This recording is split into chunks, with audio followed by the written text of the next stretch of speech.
اور میرے نبی پاک صلی اللہ علیہ وسلم نے فرمایا جو قرآن پڑھتے ہوئے اٹکتا ہے اللہ اسے ڈبل ثواب عطا فرماتا ہے. فرمایا جو زبانی پڑھے سنگل ثواب، جو دیکھ کے پڑھے اسے ڈبل ثواب. حضور کیوں؟ فرمایا اس لیے کہ میرا قرآن دیکھنے پہ بھی اللہ ثواب عطا فرماتا ہے. قرآن دیکھنے پہ بھی اللہ ثواب دیتا ہے، دیکھنے کا بھی ثواب. رمضان شریف میں قرآن پاک پڑھے، کھول کے پڑھے.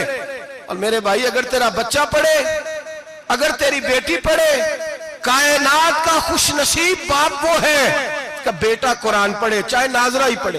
جس کی بیٹی پڑھے، زندگی میں انہیں اس کام پہ لگا جاؤ، مرنے کے بعد بھی پڑھیں گے. امام جلال الدین سیوطی شافعی رحمت اللہ علیہ فرماتے حضرت عیسیٰ قبر کے پاس سے گزرے، قبر پہ عذاب ہو رہا تھا، اللہ کا غضب برس رہا تھا.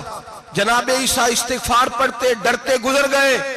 تھوڑی دیر کے بعد، چند گھنٹوں کے بعد گزرے تو اسی قبر پہ پھول کھلے ہوئے تھے، رحمت برس رہی تھی.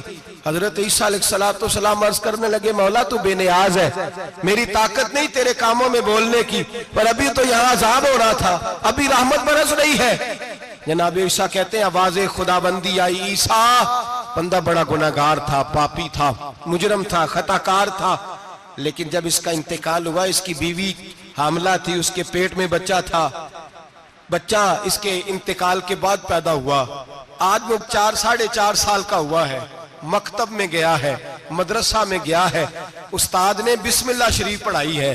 فرمایا اس نے توتلی زبان سے کہا ہے بسم اللہ الرحمن الرحیم. کہا عیسیٰ مجھے بتلا اس زمین پر وہ معصوم جسے ابھی رحمان اور رحیم کہنا نہیں آتا، وہ توتلی زبان سے مجھے رحمان اور رحیم کہے اور میں اسی زمین پہ اس کے باپ کو عذاب دوں.